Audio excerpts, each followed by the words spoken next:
About, I knew it. I knew you were going to jump that. I should have got what you said. You should have, yeah. But you were too late. See, I kind of suckered you into that one. Hi, guys. How are you? Hope everybody's doing well. We're having fun over here. Vicky's trying to jump the gun again. She almost got me, but not quite. Anyway, all right. So I have, I thought I was going to do a demo today, but honestly, since I did that one on Monday on the Xterra, let me know what you guys think of that. If you haven't seen it yet, go back and watch Monday's video on that. It's not an MDF. I'm pretty sure it's not, but let me know what you think of that. Anyway, I was pretty impressed with it. I got several of them. I'm going kind of going retro, back to my old format where I'm answering some questions. I got several different things that I really want to go over here. First things first is I'm seeing some great signs. You guys are sending me pictures, which is great. That's what I want you to do. Remember, send them to eric@makeawoodsign.com for the sign covers of the day. But I am seeing quite a few people with A's backwards, M's upside down, M's for W's, and W's backwards. So remember, you should have one of these. If you don't have one of these, you want to get one or take a screenshot. This is the Clarendon letters.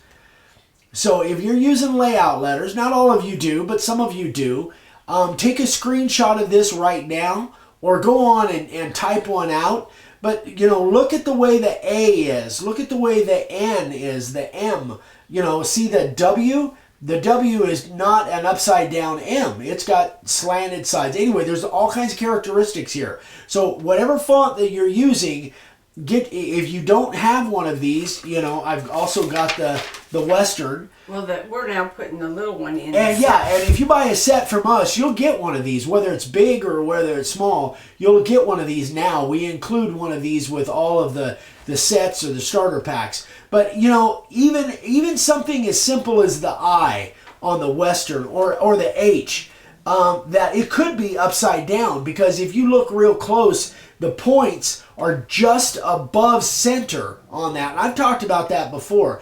But one thing that you want to do, guys, and if you're brand new to sign making, it's something that's a very, very common. In fact, I see this even in professional signs. A lot of places I go, I see letters that are either inverted or they're upside down or whatever. And you can ask Vicky. Everywhere I go, I look at signage and I go, oh man, that guy got the N upside down or the A is backwards. So I know you guys want to be as good and as professional as you can. Obviously, we all want to get better. So make sure of the registration. So get yourself whatever font you're using, print it out, go to Google, find it, print it out, whatever. But have that with you until you get really confident in the way you know the letters are supposed to be. Anyway, I just wanted to kind of go over that because I see that a lot. I don't mention it a lot. When somebody sends me pictures, I don't necessarily mention it because I don't want you to feel bad. But I know you guys want to make the best product that you can. And so that's just something that you'll pick up over time. And eventually you won't need to use those. But at the beginning, you really want to use those just to make sure.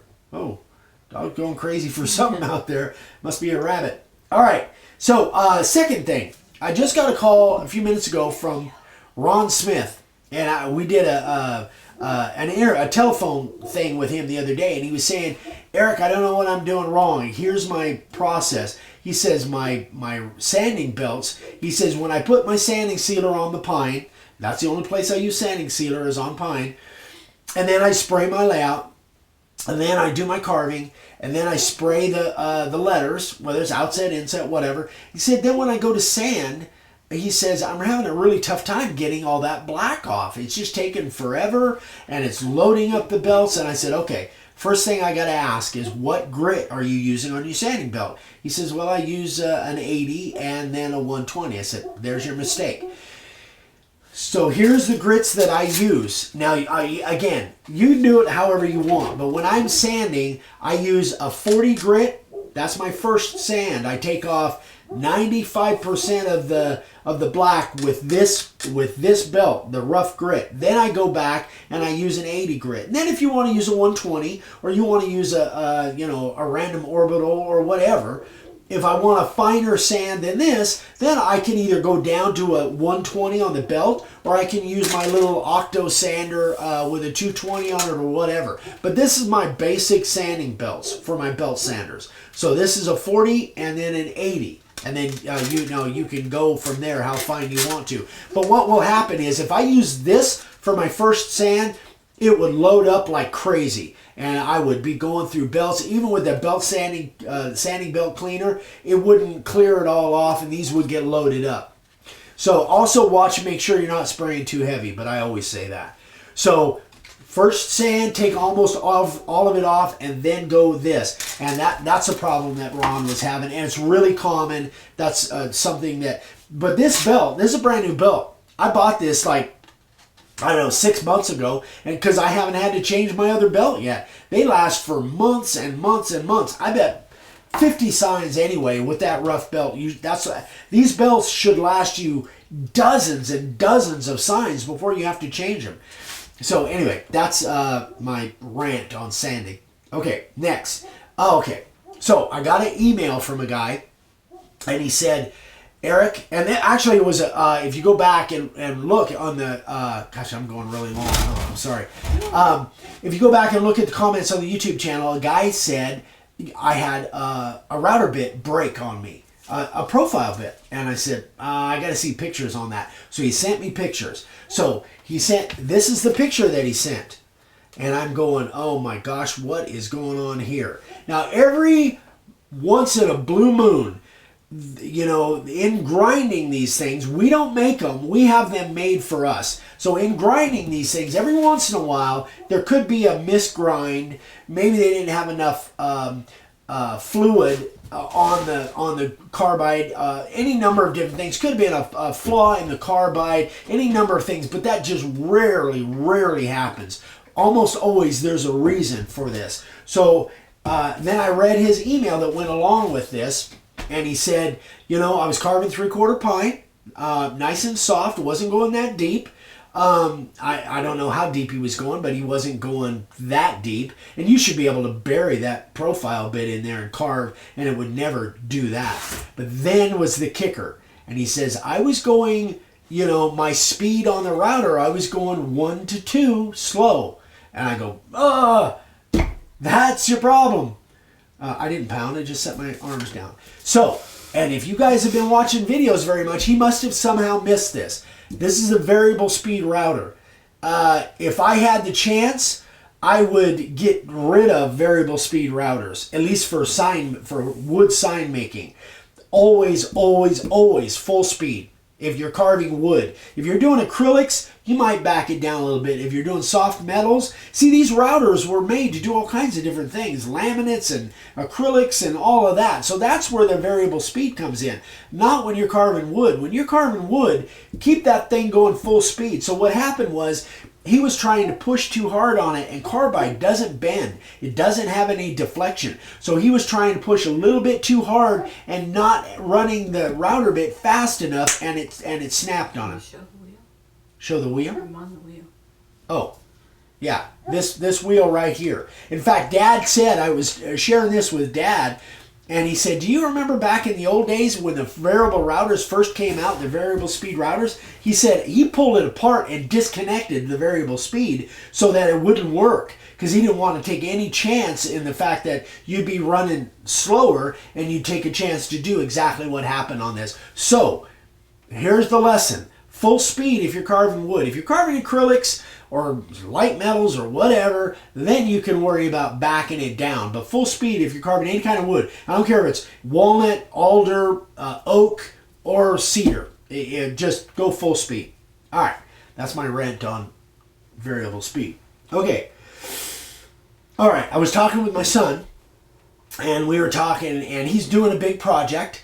And I said, don't forget, Ryan. I said, when you're working on something, and this is something that I got a lot of input from you guys on a comment or on something that I did, I don't know, within the last month or two, where I talked about, it was on that 101 podcast sign, where I talked about walking away and then coming back and looking at it. Okay, so if you're working on a large project, Don't shake your finger at I me didn't over shake there. my finger. I said, Yeah, you "Calm were down. shaking your finger. Calm down." So if you're working on a large project and you've been on it for, let's say, an hour, hour and a half, give yourself a 5-minute break, walk away, go get a drink, relax for a minute, and then come back and look at it again with fresh eyes. So that's what I was trying to tell Ryan. He wanted to get this thing done by the weekend, and he only has a couple hours in the evening to work on it.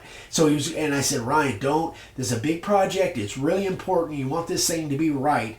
So after you've been working on it for an hour, keep track, walk away, go grab a bite to eat, whatever. Go get a drink, go in the house, go walk away from it, relax, then come back and look at it with fresh eyes. I'm telling you guys, it will produce better results, because what happens is after you look at something for an hour, 2 hours, 3 hours, your mind and your eyes kind of play tricks on you, and you'll miss things because you'll get anticipating what it's going to look like when it's done, because I do the same thing myself, and you'll miss something that you're going, and then when you go to sand it off or put a finish, oh, I should have seen that. And the reason you didn't see it is because you didn't look at it enough with fresh eyes. So walk away after an hour, come back, give yourself 5 minutes, come back and start again.